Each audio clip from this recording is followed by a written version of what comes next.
Bonjour à tous, aujourd'hui on va voir comment installer Automatic 1111 sur votre ordinateur. Alors, Automatic 1111 est un logiciel qui nous permet de faire fonctionner Stable Diffusion. Alors, ce logiciel, c'est en fait tout simplement un logiciel qui permet de créer des images générées par ordinateur. Un peu comme Midjourney mais en version open source. Alors pour commencer, on a besoin d'un répertoire sur notre dossier Windows. Ensuite, on a besoin de Python, ensuite de Git, et bien sûr du logiciel GitHub, enfin du lien GitHub qui nous permettra de télécharger tout ça. Je vous mettrai tous les liens, que ce soit Python, Git et GitHub, dans la description ainsi que des commandes. Première chose, télécharger Python.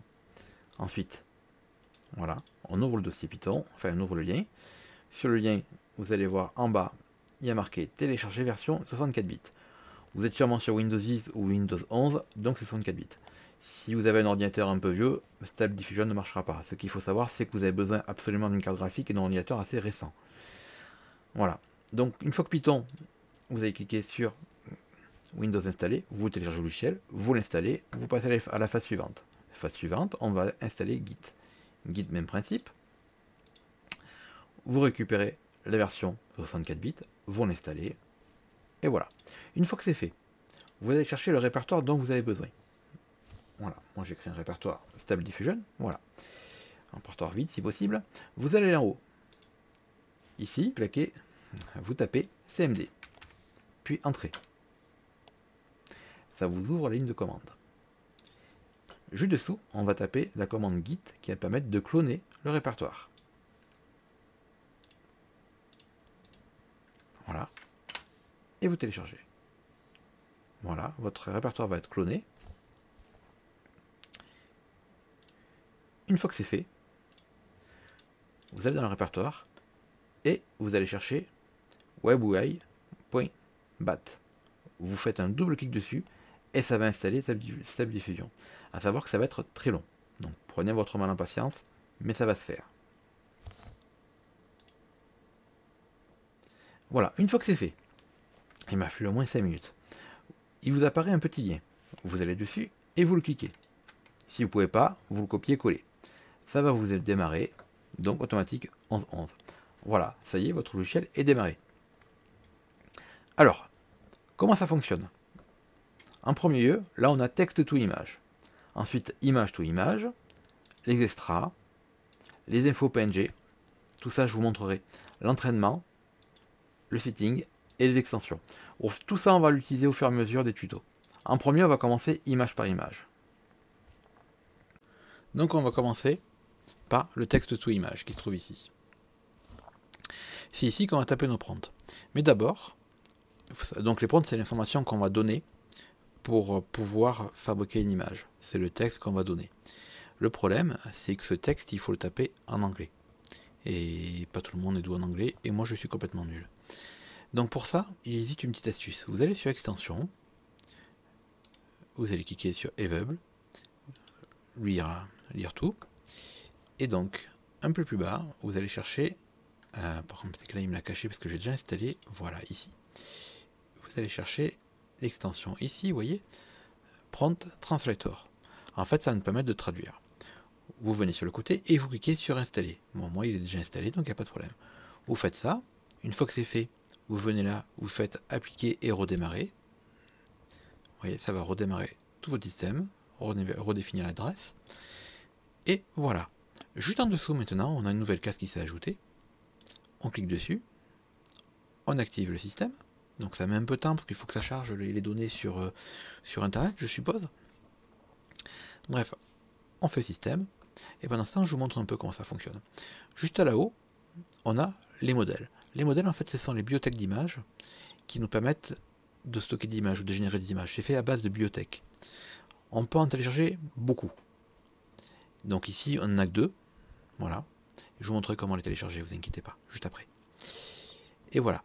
Donc on peut les voir ici, mais si vous en avez beaucoup, et que vous avez une ligne de 50 modèles, ça va être compliqué. C'est pour ça qu'ils ont ajouté ici, vous voyez, vous cliquez ici, et ils ont ajouté, et vous prenez checkpoint, donc c'est les modèles, et ils ont ajouté des photos. Voilà. Tout simplement. Vous cliquez dessus, et voilà. Ici, c'est là qu'on va générer notre texte. Donc voilà. Moi j'ai tapé un homme. Oh, ça met du temps pour écrire. Sur une plage. Voilà. Une fois qu'on a tapé, ça s'appelle le texte, on peut mettre les prompts négatifs. Donc les prompts positifs c'est ce qu'on veut et le négatif c'est ce qu'on ne veut pas. Voilà. Par exemple, on peut marquer des mains supplémentaires, des arbres. Voilà, moi je veux pas d'arbres sur ma plage. Voilà. Hop, tout simplement. Ici c'est le type de grille pour faire l'image. Donc là, pour l'instant, on met par défaut. Et puis au fur et à mesure, vous allez peaufiner et à force de vous entraîner, vous trouverez le modèle qui vous convient le plus. Là, c'est le nombre de fois que l'image est générée. Vous savez qu'en fait, l'image par ordinateur, elle est générée d'un brouillard. On appelle ça un brouillard en fait. Et ensuite, ça s'éclaircit. Voilà, en dépixels en fait. C'est le nombre de fois qu'on veut. Bon, 20 par défaut, c'est très bien. Là, c'est vous dire, je veux un visage à peu près correct. Le reste, on ne touchera pas tout de suite. Là, c'est pour régler les tailles. Vous savez, largeur, hauteur. Le nombre d'images qu'on veut qui génère par prompt. Là, c'est qu'une seule, on peut mettre 4. Bon, ici, on n'y touchera jamais, parce que quand il faut avoir une carte graphique super puissante, c'est pas trop utile. Ici, c'est la graine. Bon, la graine, c'est l'image de départ. C'est le brouillard de départ, si vous préférez. Le reste, après, on va pas trop y toucher, donc on laisse tomber. Donc voilà, donc là, j'ai mon prompt, j'ai choisi mon modèle. On est toujours sur image pour image. On verra tous les autres petits outils plus tard. Pour l'instant, vous avez vu celui-là, on verra les autres plus tard. Je fais générer, et là, il va me générer une image. Vu que mon ordinateur est assez lent, il faut savoir que j'ai un i3 10e génération et une carte graphique Nvidia GTX 1060 à 6 Go de VRAM, ça va pas aller bien loin. Mais vous voyez, ça permet de générer des images et de me permettre de faire des belles images quand même. Enfin, belle façon de parler. En fait, vous verrez qu'après les modèles et tout ça, plus votre prompt est complexe, plus l'image est jolie. Voilà, là il me génère mon image, mon homme sur la plage, et vous voyez, je n'ai pas d'arbre. Voilà. C'est en cours, il me génère mon image. Bon, c'est pas si lent que ça, mais bon. Et voilà, j'ai mon image. Alors le mec, il a un visage dégueulasse, mais ça après on verra plus tard pour peaufiner les mains, les visages, etc. Mais déjà, j'ai mon homme sur la plage. Ce que je vais faire, c'est que je vais choisir un autre modèle. Vous voyez, donc je prends mon deuxième modèle, donc Stable Diffusion, un 5. Vous voyez, il se charge, on voit bien là-haut se charger, c'est sympa. Et une fois que c'est chargé, et tant que c'est pas affiché là-haut, c'est bon, je peux pas générer l'image. Bon, je peux quand même la lancer, mais ça ne générera pas tant que le modèle n'est pas chargé en mémoire. Donc on va laisser faire, et voilà. Donc ce qu'il faut savoir, c'est qu'en même temps, la ligne de commande tourne. Vous voyez, la ligne de commande, ça vous affiche ce qui fait l'ordinateur. Si vous fermez cette fenêtre-là, Stable Diffusion s'arrête. Ce que vous voyez, c'est une interface web. Et ça c'est le serveur qui fait tourner la page. Alors là, le bonhomme, il est encore pire qu'avant. C'est n'importe quoi. Mais je vous garantis que vous pouvez générer de belles images en vous entraînant, en faisant des prompts plus solides. Voilà. Voilà, le mec, il a un visage tout pourri. Alors voilà, je vais profiter de ça pour vous montrer l'image et l'image. Voilà, ce monsieur a une image toute pourrie. On va prendre voilà, on va prendre ce monsieur. On va en générer une autre image parce que ça là, elle est vraiment, vraiment pas bonne qualité. On pense qu'il est à poil. Donc on va en prendre une autre. Et pourtant, j'ai cliqué de faire un visage de bonne qualité. Donc on va attendre que ça régénère. Bon, super, il me l'a fait de dos. Voilà un peu, c'est ce que ça me donne. Voilà. Voilà, par exemple, voilà, j'ai une main qui ne me convient pas. Et la tête non plus. Voilà, mais on verra plus tard, mais pour l'instant c'est la tête. Donc ça ne me convient pas. Donc là, je vais aller sur Send to InPay. Voilà. C'est ici qu'on peut modifier. Donc vous voyez, j'ai un petit curseur noir, ça veut dire là ce que je veux modifier. Donc là, je vais modifier sa tête. Voilà. Et là, je génère. Je regarde, vous voyez, mon prompt est toujours le même. Et je génère. Ça veut dire qu'il va me refaire une nouvelle tête. On va attendre un petit peu. Voilà, c'est en train de se générer. Donc on a bien sûr tous des réglages ici, un peu plus complexes. Ça on verra dans un tuto spécifique à ça, parce que c'est vraiment assez complexe, tout ce qui est image par image, etc. Chaque onglet a sa propre spécification. Voilà. Donc en fait je peux en générer même plusieurs. Voilà. Là c'est parfait. Non, mon visage il me correspond mieux. Je vais glisser ça là ici. Excusez-moi, je glisse ça là ici, voilà, automatiquement. Et là je vais refaire la main. Et là comme je suis pas sûr qu'il me fasse des jolies mains, ce que je vais faire, je vais lui demander, bah, tu m'en génères 4. Et on va voir ce qu'il me génère. Voilà. Et là c'est parti, il va me générer 4 images avec des mains différentes.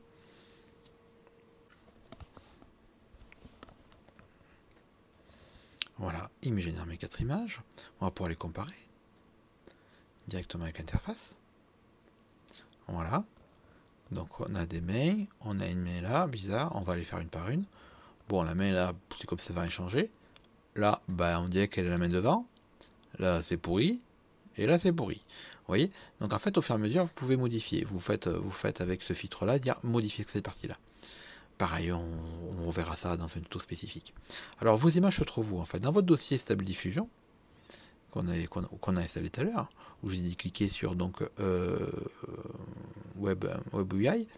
Là, quand vous redémarrez la prochaine fois, vous devrez cliquer sur WebUI-user. Ça sera très bien comme ça.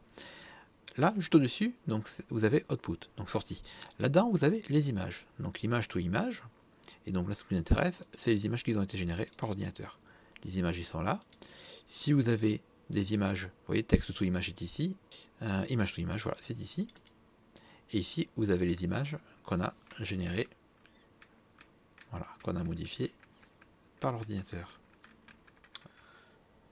Donc avant d'agrandir ou d'apprendre à agrandir une image, puisque comme on l'a dit tout à l'heure, c'est 512 par 512, on va déjà apprendre à faire des prompts corrects. Alors au tout début, c'est vrai que les prompts sont un peu courts. Donc là, vous voyez, j'ai généré une femme. Je vais vous montrer comment j'ai fait. En fait, déjà, on va couper le module de traduction, parce que là, ça va être en français. Et on va prendre une annuaire spécifique à ça, qui s'appelle Lexica. Lexica, en fait, vous tapez en français ou en anglais, peu importe ce que vous voulez. Donc là, j'ai tapé voiture, je peux retaper femme. Je vais prendre, tiens, ça là. Et là, vous voyez, vous avez déjà le prompt. On va faire copier. Je viens là-dessus et je fais coller. Bien sûr, j'ai enlevé l'anti-prompt parce qu'il n'y en a pas. Et là, je fais générer. Donc là, ça va me générer mon image. Pour l'instant, je vous présente Lexica. Donc Lexica, en fait, c'est une annuaire. Donc vous avez des exemples et vous tapez ce que vous voulez. Et ça, c'est super sympa. C'est vrai qu'au début, par contre, c'est pas mal. C'est pas mal pour s'entraîner, pour comprendre, vous voyez, et on comprend vite comment ils ont fait. Vous choisissez un modèle, je tapais voiture, je vais par exemple taper montagne. Et je peux avoir un peu ce que je veux. Voilà, vous voyez, donc la femme, donc je vais revenir sur femme, pour voir un peu ce que j'avais tout à l'heure. Je crois que j'ai pris celle-là, voilà, ouais, j'ai pris celle-là, et on voit que ça correspond à peu près, bon, c'est pas du tout la même image, mais l'idée de base est là, et le texte correspond. Donc voilà, donc là, on a bien ma femme, vous voyez, elle est correcte, par rapport à tout à l'heure, c'est quand même plus joli. Bien sûr, tout à l'heure, j'avais tapé un minimum, là, il y a beaucoup de texte. Je vous laisserai voir tout ça tout seul.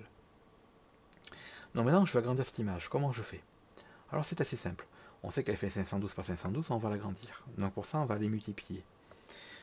On prend l'image qu'on veut, donc là c'est ça là, et là je vais faire Send to Extract. Je clique dessus, et donc là, je peux l'extraire. Donc là, il a multiplié par 4, vous voyez? Je la multiplie par 4, donc 512 multiplié par 4, vous avez la taille de votre image.